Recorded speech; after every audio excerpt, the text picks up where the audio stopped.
My house burned to the ground, along with almost every penny I had. There was even some trouble with the cops, but Eddie took care of that. And since I didn't have any insurance, I had to live in this shithole of an apartment till I could get back on my feet. At least I managed to save Leo. He disappeared without a trace. I doubt Frank Vinci even knew where he went. And even though Henry failed to deliver on the contract, Eddie still brought him in when he heard Leo had skipped town. Me and Joe had a new partner.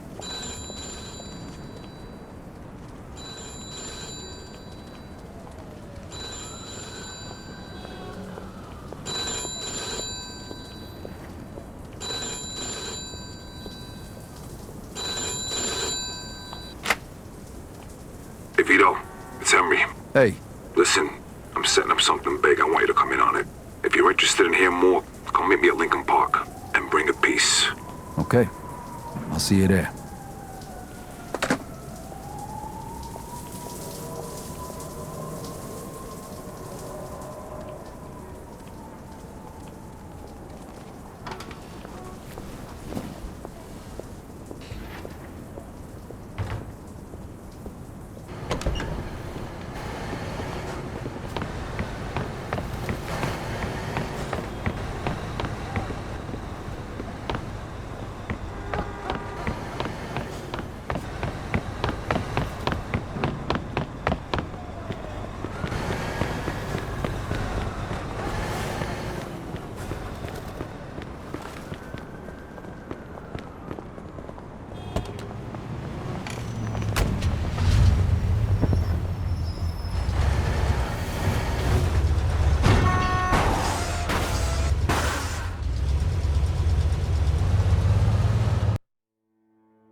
Hey, here he comes. Hey!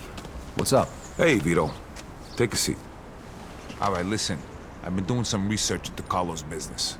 So? So, the only reason he had Clemente killed was because he was selling dope too, and he was stealing his customers. Now he just needs to get rid of one last obstacle. The one guy who could fuck things up and ruin his plan to become the main supplier for the whole city. Frank Vinci. Where'd you get all this? I talked to a few people I trust.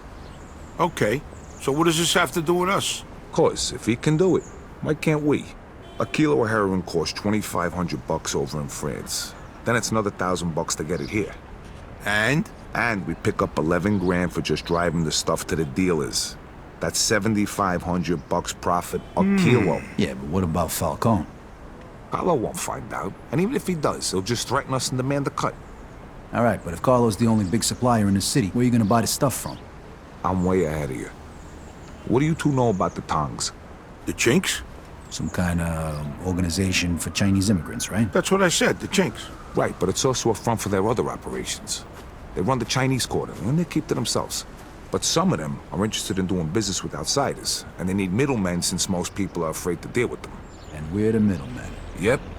They'll give us 10 kilos to start. For how much? 35 grand. And we can sell it for... 110.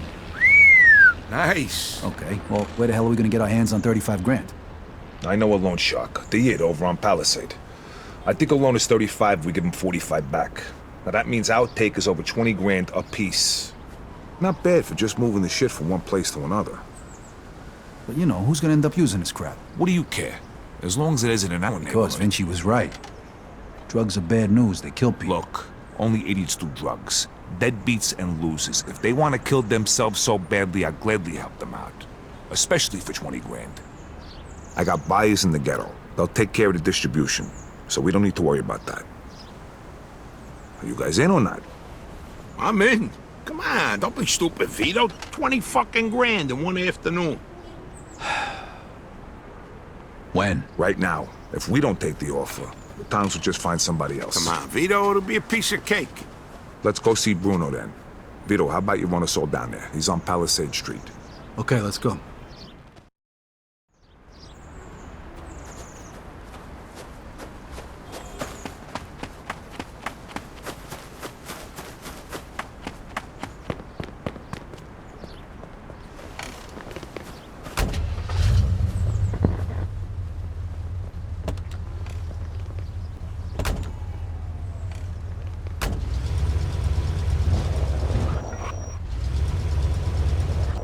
So who's this guy we're gonna see, Henry?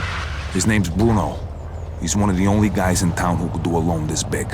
What if he doesn't give it to us, then what? Then the deal's off. But don't worry, I know this guy. He'll give us the money. There ain't nobody else we can get this kind of money from? There's 3 other guys I know of. But if you want to ask Carlo or Frank Vinci for 35 grand, be my guest. Yeah, no thanks. Who's the third guy? He ain't in business no more. Somebody blew up a room full of his guys and shot him point blank in the face with a Tommy gun. Oh, that guy. Come on, we said we wasn't gonna talk about that. All right, so, Henry, what is this guy, rich or something? I think he gets his money from some of the bosses from out of town who sit on the commission. Yeah? No shit. Yeah, which is why we can't stiff the guy. Besides, we gotta keep this quiet. Can we trust him? Sure, wise guy's been borrowing money from this guy forever. As long as we pay him back on time, we won't have a problem.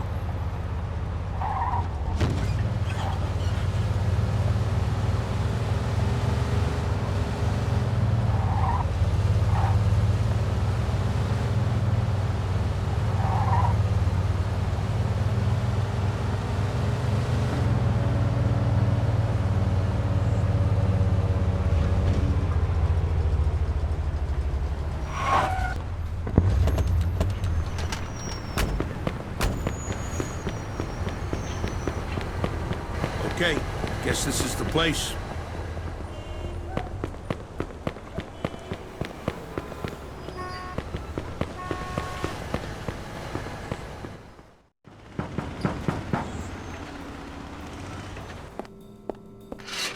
Hi, fellas. We're here to see Bruno.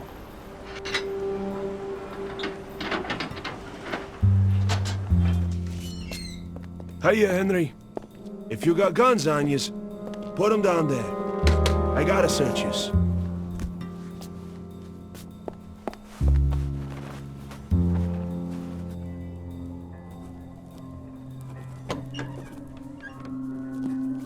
Hiya, Bruno. Hello, Henry. So, to what do I owe the pleasure of your company today? I need 35 grand in $20 bills. Oh, that's a lot of money, Henry. A lot of money. Tell me, why should I give that much to a small-time guy like you, huh? Convince me. I got a sure thing. You'll have 45 by the end of the week. What kind of sure thing? Sorry, Bruno. That's a trade secret. Then 45 is not enough. I'd be more comfortable with 65. It's a bit steep, even for you. 50's all I can do. Henry, I have no guarantee I'll get my money back. And you have nowhere else to go. So, how about 60? Don't think of it as interest. It's more like my cut of the profits. 55, final offer. Anything more than that, it's not worth my time. Deal. I'll give you $35,000 today, and you'll give me $55,000 by Friday. If you don't pay it back by then, the debt goes up by $10,000 every week. You'll get it by Friday.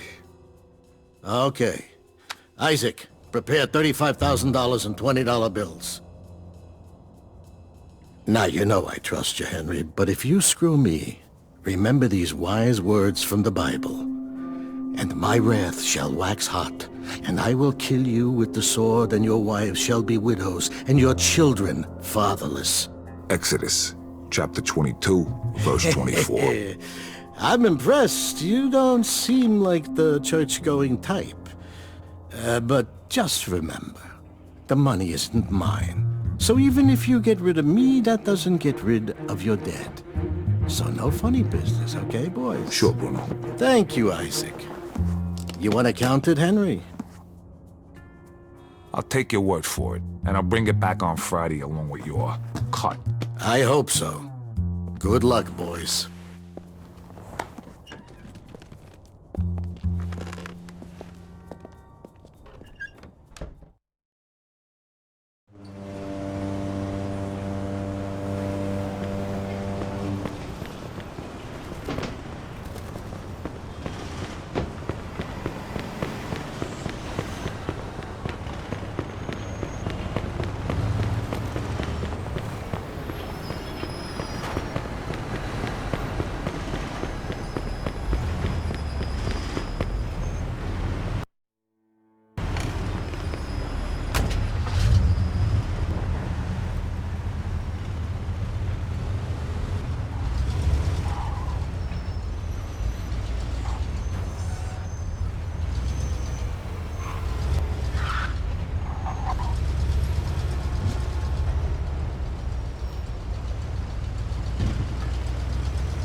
Nice job, Henry. Of course. I told you give us the dough, didn't I? How come you know the Bible so good, Henry? You read it or something? Bruno always uses the same quote. I go to church on Sunday, so I asked the priest one time. You go to church? Yeah, and I can understand why you don't. They use big words, there's no hookers, and the food's lousy. Yeah, that pretty much sums it up. Jeez, I ain't been there since 45. What? That time your mother made you go to confession? Yeah, that time she smacked me for checking out some chick's schoolie. God rest her soul. How about you, Joe? How long's it been? Easter, Ah, that ain't too bad. 1941. I take that back then. You're going straight to hell. What, you just figuring that out now? Don't worry, I'll save seats for the boaties. You know, I heard about a loan shark named Bruno once. Must be the same guy. Yeah? What'd you hear? Well, you know Mickey the Crab, right? What, the guy who cleans the bathrooms at Carlos' joint? Yeah, the guy who's only got a finger and a thumb on his left hand. Guess how that happened? I heard he owed a lot of money to some yid from Southport. You get my drift? Oh, right. I get the picture. Haha, don't worry though. Crab's a moron. Nothing like that's gonna happen to us.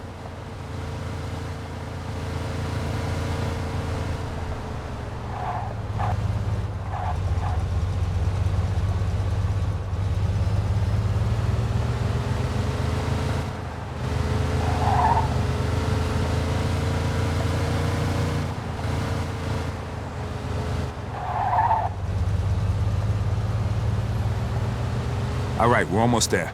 Drive through the gate and into the yard. Empire Central Radio. This is Rockin' Ricky Fox. Hey kids, some disturbing news out there for Empire-based loan sharks. It appears Empire Savings and Loan was swamped with residents who wanted their own credit card after hearing the bank had released their new alternative to paying with cash or check.